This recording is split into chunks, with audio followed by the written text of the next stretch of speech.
أعوذ بالله من الشيطان الرجيم بسم الله الرحمن الرحيم الحمد لله رب العالمين والصلاة والسلام على رسول الله وعلى آله وصحبه أجمعين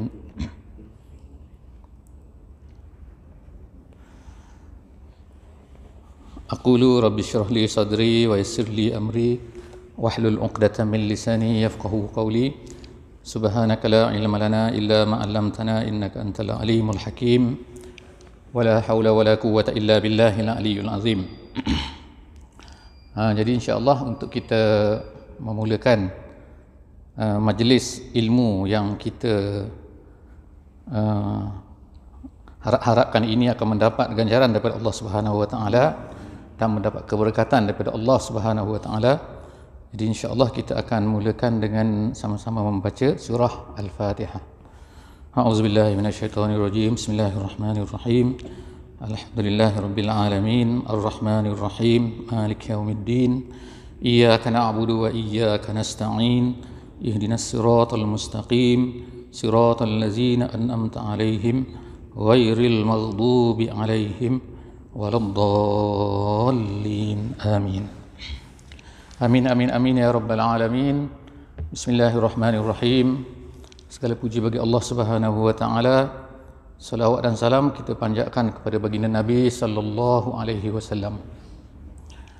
Jadi yang pertamanya saya berterima kasihlah kepada pihak majlis agama insya-Allah dan juga pihak-pihak jabatan masjid dan seterusnya kepada tuan imam kita, Tuan Bilal, dan juga seterusnya takmir masjid, bahagian takmir Masjid Umar Ali Saifuddin Bandar Seri Begawan ni, kerana telah memberi kepercayaan kepada saya untuk bersama-sama menyerikan majlis ilmu kita di masjid yang memang saya kagumi sejak daripada dulu lagi, di mana sejak saya mengenali Brunei ini, saya mengenali masjid inilah. Jadi alhamdulillah tiba-tiba pada malam ni saya dapat berkongsi untuk sama-sama memakmurkan sedikit masjid ini pada malam ini, dan moga-moga Allah Subhanahu wa taala akan menjadikan kehadiran kita pada malam ini akan menjadi sebagai salah satu daripada penambah hasanat kita insya-Allah bila kita berjumpa dengan Allah Subhanahu wa taala di hari akhirat nanti. Amin ya rabbal alamin. Jadi tidak adalah yang paling baik sekali untuk kita mulakan ialah melainkan dengan kita menadah dan cuba untuk memahami apa yang disebutkan oleh Allah Subhanahu wa taala kepada Nabi kita, Nabi Muhammad sallallahu alaihi wasallam. Saya diminta untuk bersama-sama dengan tuan-tuan dan puan-puan ahli jemaah yang dikasihi Allah Subhanahu wa taala untuk melihat juz yang walaupun letaknya di belakang dalam mushafnya, tetapi adalah menjadi satu kelaziman kepada kita untuk membacanya. Kerana kita katakan dia tu mudah, dia tu simple, dia tu pendek-pendek. Jadi alhamdulillah saya akan cubalah untuk bersama-sama melihat bersama-sama kita semua untuk cuba untuk mentadabbur dipanggil ataupun mentafsirkan sedikit daripada juz amma ini, juz 30, ataupun dipanggil juga oleh orang Melayu kita sebagai ayat-ayat lazim. Lazim tu maknanya ialah biasa makna dia. Dalam bahasa Melayu dalam bahasa Arab lazim tu lain pula makna dia. Tapi lazim tu maknanya menjadi kebiasaan kita baca. Jadi alangkah kita katakan tidak sepatutnya kita ni membaca ayat lazim tapi kita tidak memahami. Jadi kita telah dalam saya rasa dalam khatam takhtim Quran dan sebagainya kita baca ayat-ayat ni. Jadi sangat-sangat baiklah jika kita dapat bersama-sama insya-Allah untuk melihat apa pengertian, apakah yang Allah Subhanahu wa taala nak sampaikan pada kita. Jadi Al-Quran ni tuan-tuan dan puan-puan yang dikasihi Allah Subhanahu wa taala diturunkan dengan susah payah kepada Nabi sallallahu alaihi wasallam. Sehingga dalam setengah-setengah riwayat dikatakan bila Quran ni turun, kalaulah peha Nabi tu, maknanya lutut tu bersentuh dengan lutut sahabat ni, maka terasa berat tu. Bahkan disebutkan kalaulah Nabi berada di atas unta, maka unta tu akan terduduk kerana beratnya wahyu ni. Kadang-kadang datang dalam bentuk yang sangat dahsyat, iaitu bunyi loceng. Loceng yang sangat kuat. Kita tak sampai hati nak dengar. Letak loceng kat telinga ni, kita pasang kuat-kuat. Kita rasa tak tahan nak dengar. Kadang-kadang datang dengan bunyi seperti bunyi lebah. Kata. Jadi banyaklah riwayat-riwayat yang menyebutkan tentang bagaimana ayat Quran ni turun kepada baginda Nabi SAW. Dan semuanya menunjukkan bahawanya ialah berat. Sebab tu dalam satu surah Allah Subhanahu Wa Taala sebutkan, inna sanulqi alaika qaulan thaqila.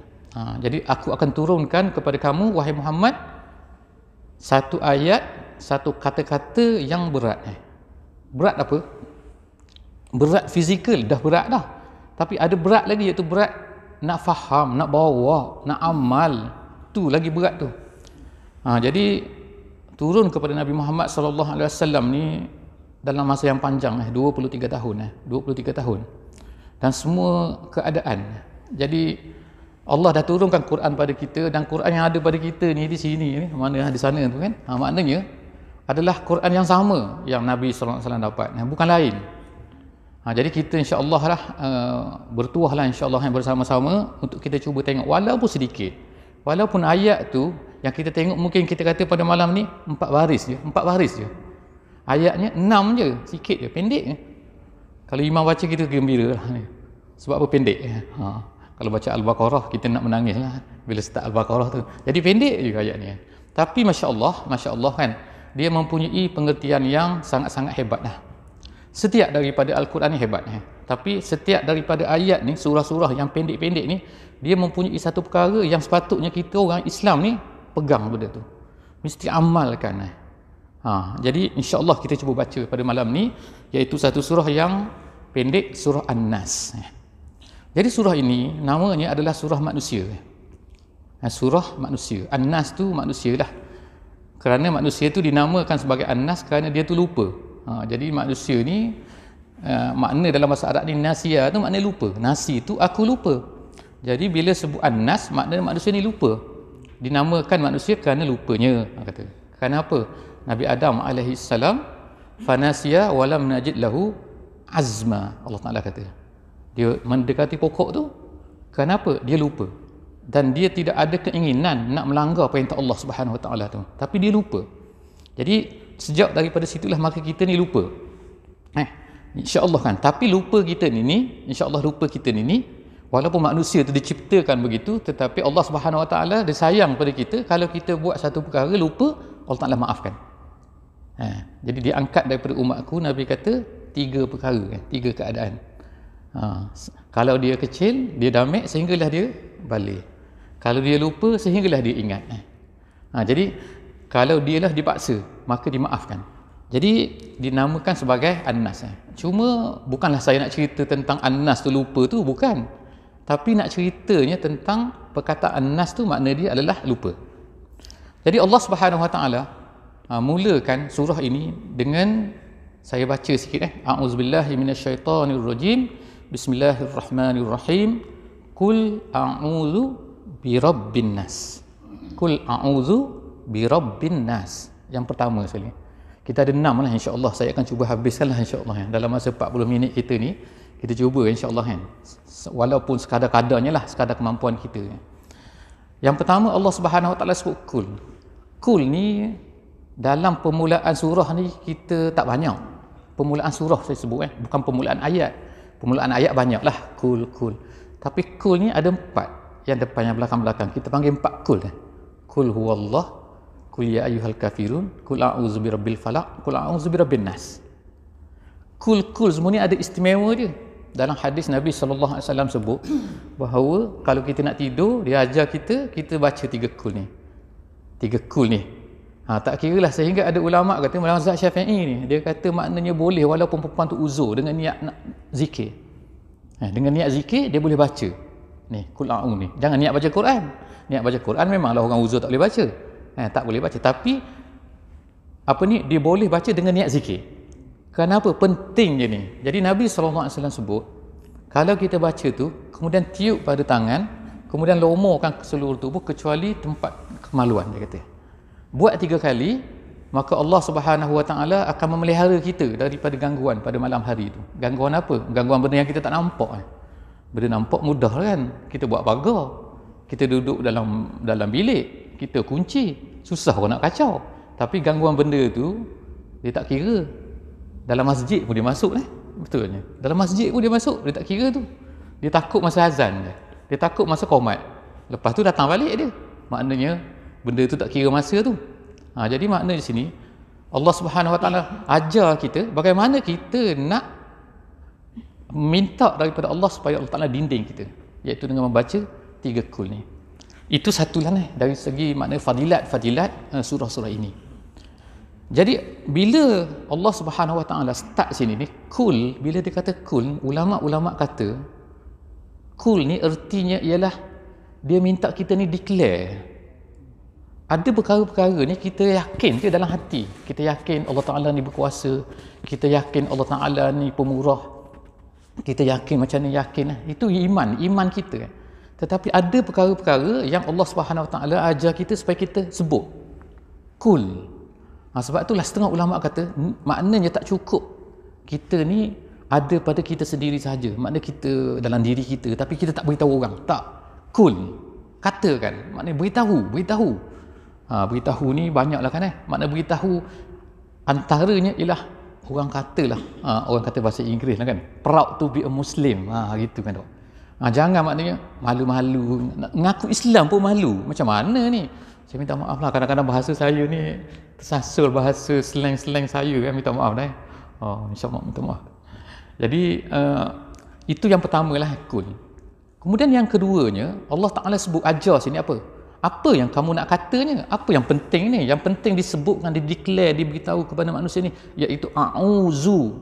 A'udzu ni maknanya aku berlindung. Aku berlindung. Minta. Kenapa kita ni mesti berlindung? Kerana menunjukkan, perkataan tu menunjukkan aku ni lemah. Kalau aku ni kuat, aku tak perlu berlindung tak? Itu maknanya manusia ni memang lemah. Lemah apa kan? Ada pepatah Arab lah kata, cantik jugalah. Tapi saya sebut bahasa Melayu lah. Dia kata lemahnya manusia ni, dia sakit tangan dia, sakit badan dia kerana apa? Kerana selumbar. Saya tak tahu selumbar ni apa.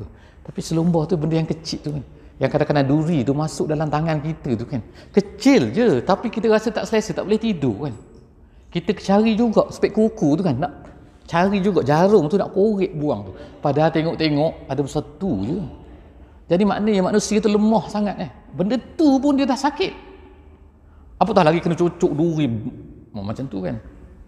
Benda besar tu dah, besar rambut je, tapi dah susah hati manusia.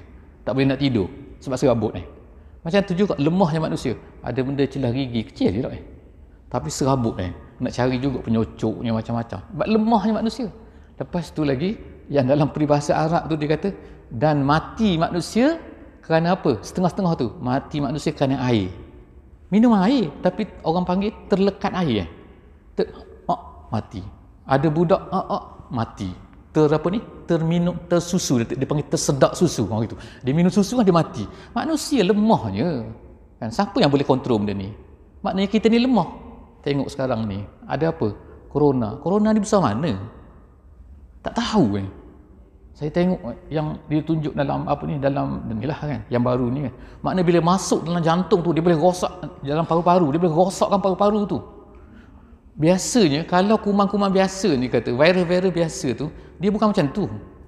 Dia masuk, dia akan kawasan yang sempit je dalam paru-paru kita ni. Tapi bila virus corona dia masuk, dia hancur habis banyak Dia tunjuk gambar situ separuh daripada ni, dia buat ni lah orang putih kan, dia buat kajian kan. Jadi maknanya lemah kita dah. Sampai habis kena lockdown lah, tak boleh keluar, tak boleh masuk, tak boleh ni. Susah, macam susah kan, banyak bisnes, banyak rugi dan sebagainya. Kenapa?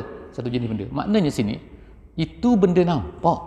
Benda boleh tengok dengan teropong lah Apatah lagi benda yang tak nampak ni. Yang kita panggil ni lah makhluk-makhluk halus ni. Makhluk halus, bukan semut, halus tu. bukan corona, tapi yang lebih lagi ni, pelik-pelik ni. Jadi itulah sebab tu Allah Ta'ala nak minta daripada kita ni supaya kita rasa bahawa kita ni lemah. Sebab itulah kena a'udzu. A'udzu. Yang keduanya, kenapa kita mesti, kepada siapa kita minta berlindung ni? Tak ada lagi. Lepas tu baru ada bi rabbin nas. Dia kata, iaitu dengan Rabb manusia. Rabb ni kalau bahasa Arabnya makna rububiyah lah maksudnya. Rububiyah tu maksudnya Allah Ta'ala tu adalah Rabb kepada manusia dan juga kepada seluruh makhluk ni walaupun bukan manusia. Jadi cuma dia sebut manusia di sini kerana surah ini nak bernama manusia, nak ceritakan, nak mengajar kepada kita manusia, maka disebutkan perkataan manusia. Itu kata-kata ulama tafsir lah. Jadi kesimpulan sini ialah bahawa apa? Allah tu dia bersifat dengan satu yang kita wajib percaya, yang wajib yakin. Allah ni apa? Dia adalah Rabb. Gitu Rabb nama dia. Jadi Rabb ni ada banyak sebenarnya, ada banyak Dalam ayat kita baca seterusnya ni akan ada. Dia panggil sifat-sifat Allah, asma Allah kan. Jadi benda perkara tu, nama-nama Allah tu, sifat-sifat Allah tu, perkara yang sepatutnya kita ni sebagai orang yang beriman, kita tahu, faham, yakin. Gitu kan. Jadi apa dia Rabb ni? Dalam bahasa Arab ni, kalau terjemahan lah, saya kadang-kadang terjemahan ni kadang-kadang confuse juga. Sebab itulah kalau ulama-ulama kata kalau nak ambil hukum dia tak boleh ambil daripada terjemahan tapi untuk kita ni sebagai tadabbur ni bolehlah insya-Allah kan. Rabb ni dalam terjemahan lah, kitab-kitab terjemahan, buku-buku Quran terjemahan, dia kata Rabb ni maknanya Tuhan maknanya. Tuhan ni dalam bahasa Melayu sebenarnya kalau ikutlah tak tepat lah kalau kita kata Tuhan tu apa? Kita kata pula kalau kita contoh kita kan, kita mengucap dua kalimah syahadah, kita akan kata asyhadu an la ilaha illallah. Aku nak saksi bahawa tidak ada Tuhan. Tapi dalam asyhadu an la ilaha illallah tu tak ada pula Rabb tu. Yang adanya ilah. Jadi artinya ginilah secara mudahnya kan. Dalam Quran ni, dalam surah An-Nas ni, yang pertama a'udzu birabbin nas. Lepas tu malikin nas. Lepas tu ilahin nas. Ada tiga benda yang sepatutnya kita ni kena fahamlah betul-betul. Baca surah ni saja ni kena faham dah ni. Iaitu apa? Nombor satu, Allah ni Rabb manusia. Allah ni Malik manusia. Allah ni Ilah manusia. Tiga benda. Jadi tiga ni ada beza. Walaupun kita kata yang ni kata Tuhan, Ilah ni Tuhan, Rabb ni Tuhan, tapi sebenarnya ada beza sikit. Ginilah ni. Orang-orang Arab Quraisy, orang Arab Quraisy dulu ada disebutkan dalam surah seperti contohnya dalam surah Al-Ankabut dia kata.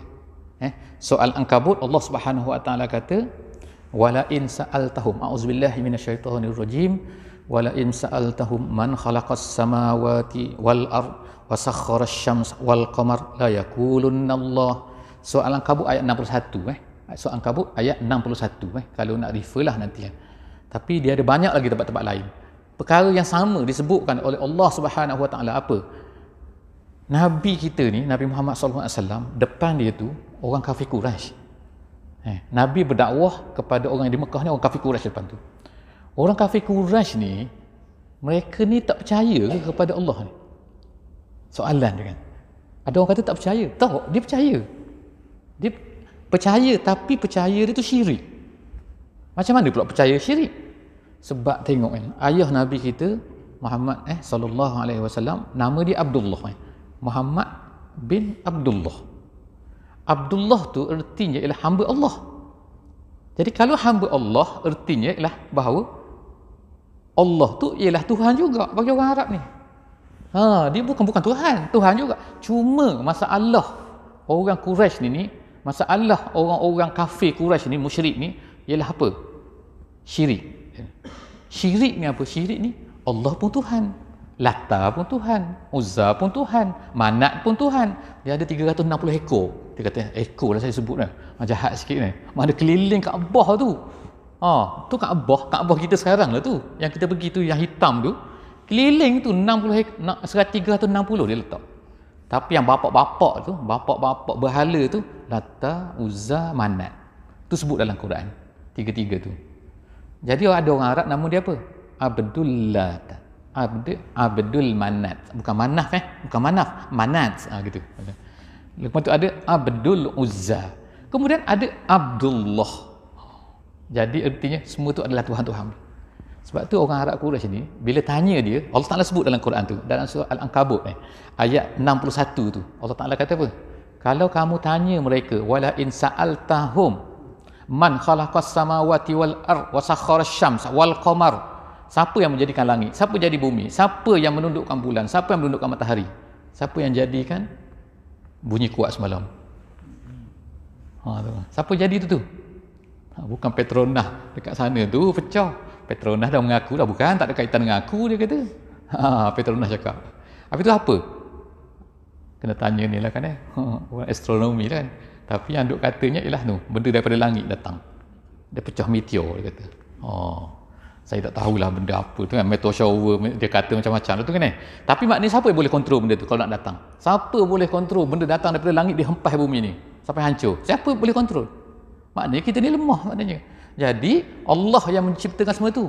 Siapa percaya? Orang Quraisy pun percaya, masalah dia.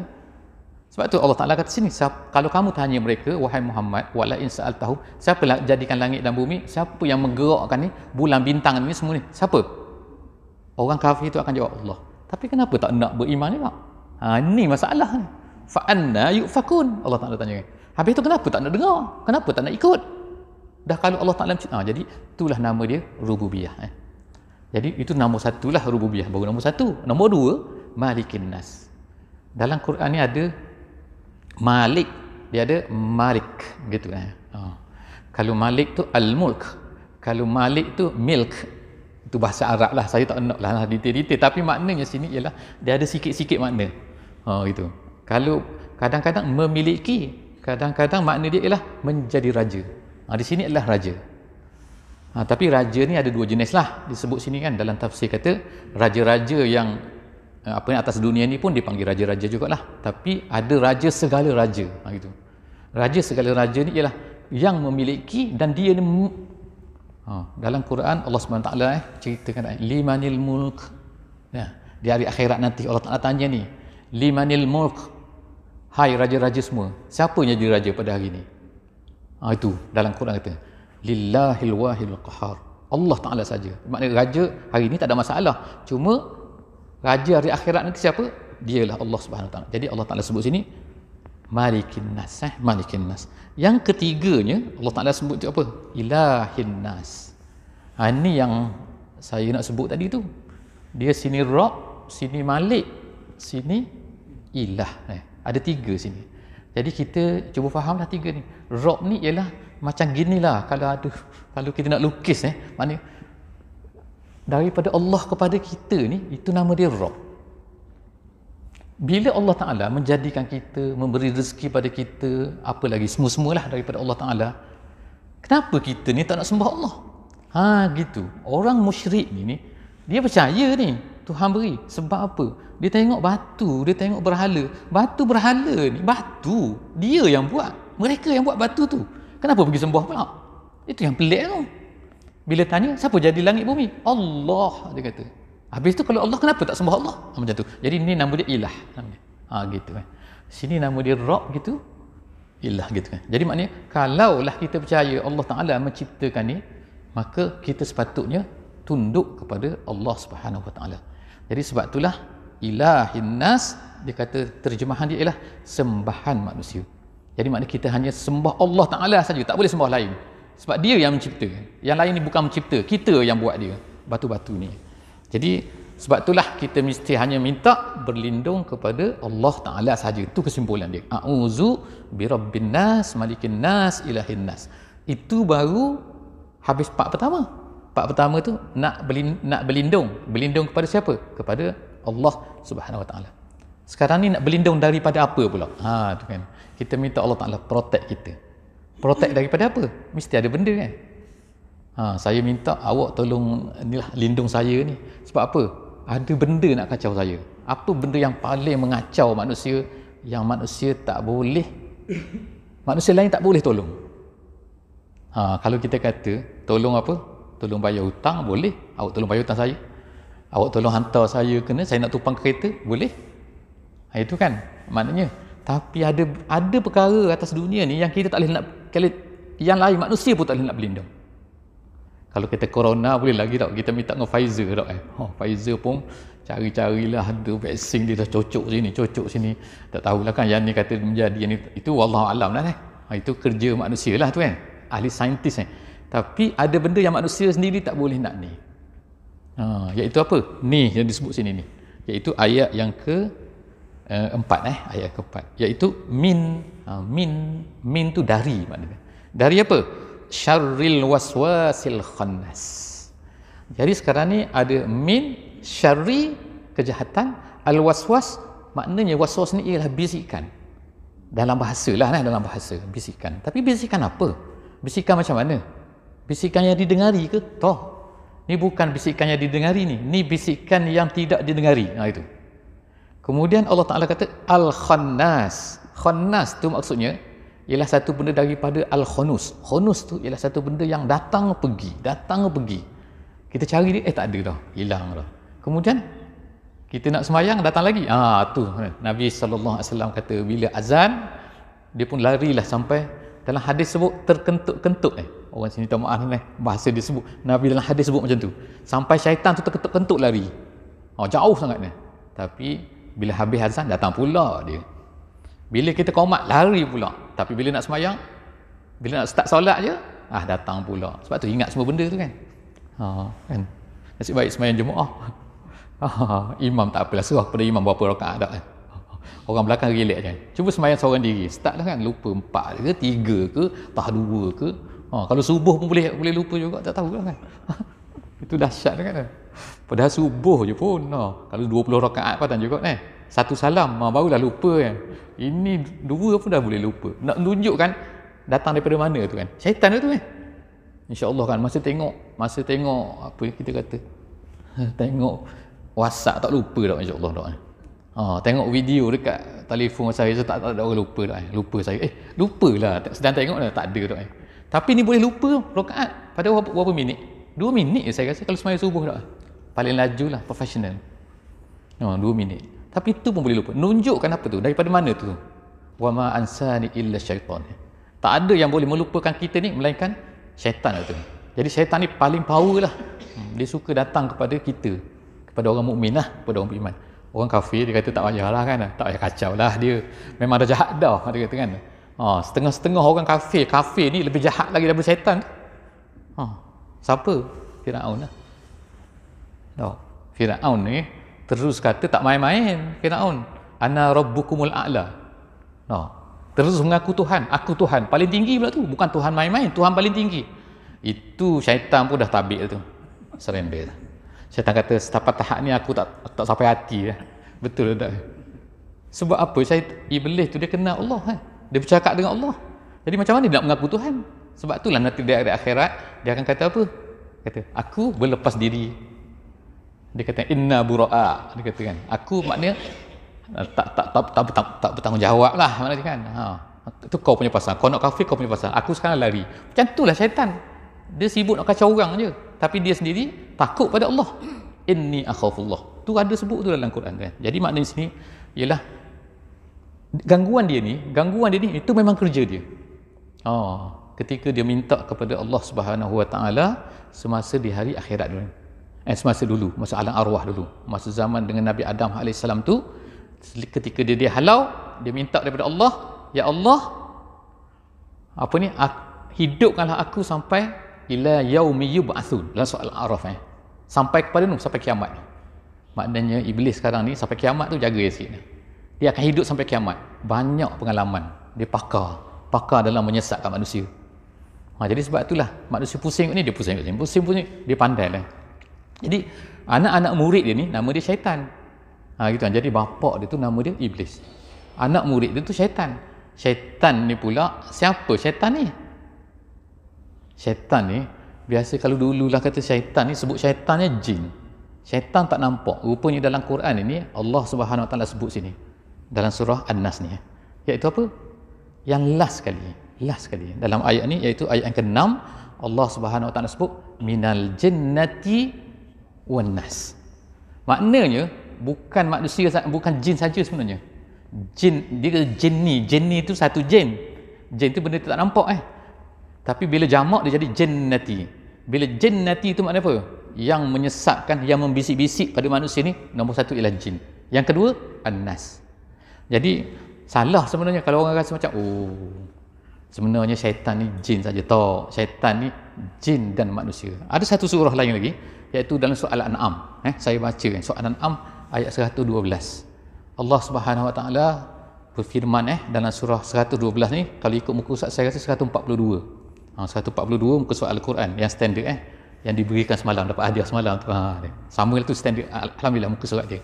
Allah Subhanahu Wa Taala berfirman, a'udzubillahi minasyaitonirrajim, wa kadzalika ja'alna likulli nabiyyin aduwan syayatin minal syayatin, iaitu al-insi wal jin. Allah Ta'ala kata, dan demikianlah kami jadikan pada setiap nabi itu ada musuh, dan musuh dia tu ialah siapa? Syaitan, jin dan manusia. Jadi maknanya bukan kalau ada orang sebut kata syaitan ni dua jenis, bukan kita sebut, bukan ulama sebut, Allah Ta'ala sebut bahawa syayatin al-ins wal jin. Jadi dalam ayat yang kita baca pada ni dalam surah An-Nas ni, Allah Ta'ala sebut dua jenis manusia, dan dinamakan sini surah ni al-insan. Sebab apa? Ulama kata kadang-kadang yang menghasut manusia tu lebih banyak tu manusia, bukannya jin. Sebab apa? Jin ini kita takut kadang-kadang, auzubillahi minasyaitonirrajim, daripada syaitan. Rupa-rupanya syaitan tu ialah manusia datang tu kan. Kadang-kadang kawan lah, kadang-kadang ni kan, kita nak semayang dia kata tak payahlah semayang. Kita nak puasa tak payahlah, ni tak payahlah. Alah muda lagi lah kalau orang muda.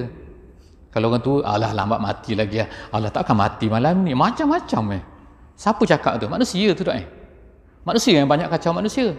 Jadi sebab tu nama dia An-Nas. Nama dia Jadi An-Nas ni bahaya ni. Tu nak peringatkan. Jadi patah balik sikit lagi, iaitu Allah SWT sebut min syarril waswas al-khannas.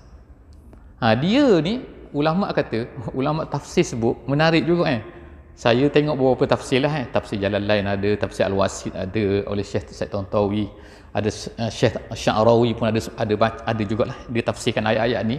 Dia kata sini syaitan dan juga jin, syaitan manusia dan juga jin ini, mereka ni dia tak boleh, Allah Ta'ala cerita dalam surah ni, dia tak boleh tarik kita secara fizikal. Maksudnya, boleh tak dia tarik tangan kita kalau kita tak mahu? Tak boleh. Boleh tak dia paksa kita? Dia paksa kita, walaupun seperti berlaku kepada Ammar bin Yasir, seorang sahabat Nabi. Dia tu telah dipaksa untuk kafir, kan? Tapi dia tak nak. Tapi oleh kerana dia sakit sangat pada masa tu, dia kena diseksa. Last sekali dia kata apa ni? Yelah macam tu lah kita kata kan. Yelah, ni Tuhan tak? Ya.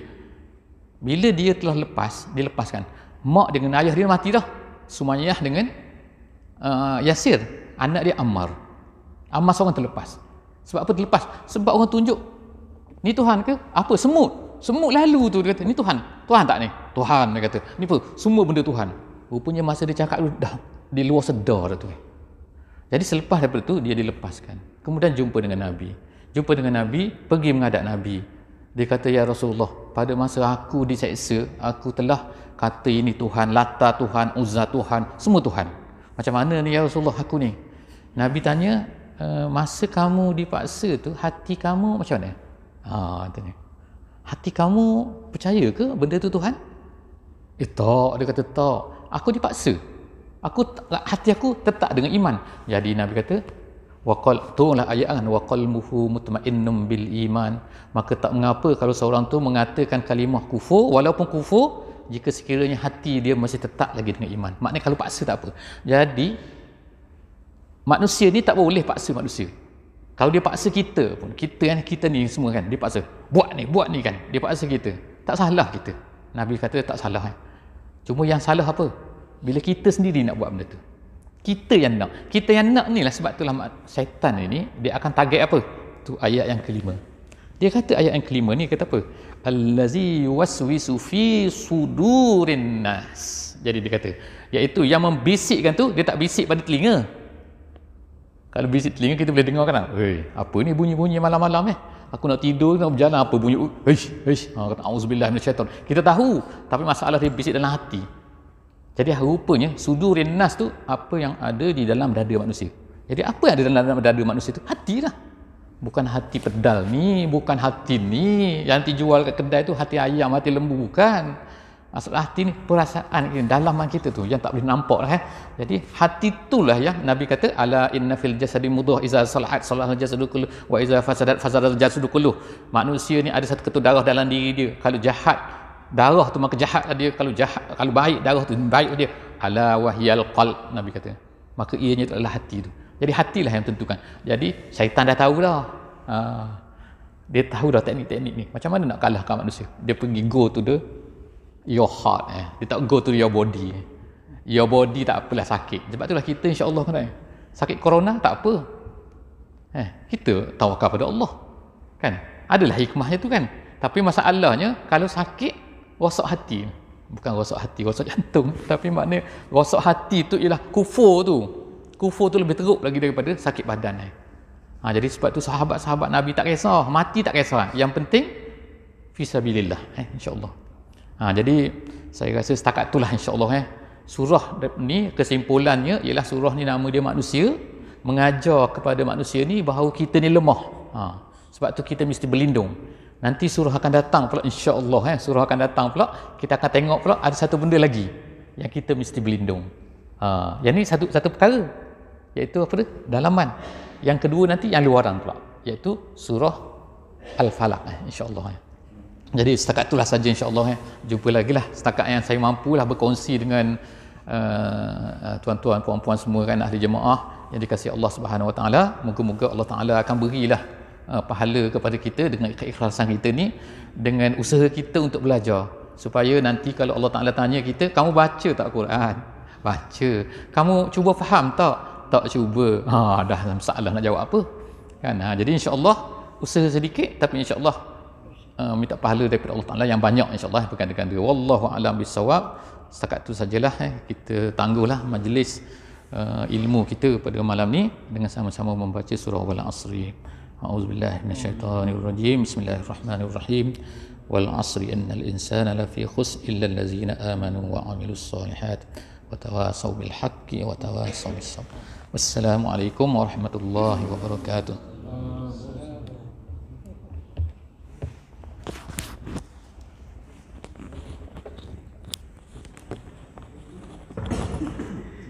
Para jemaah yang dirahmati Allah, insyaAllah Ustaz akan bersama kita ni lagi di minggu hadapan setiap hari Isnin.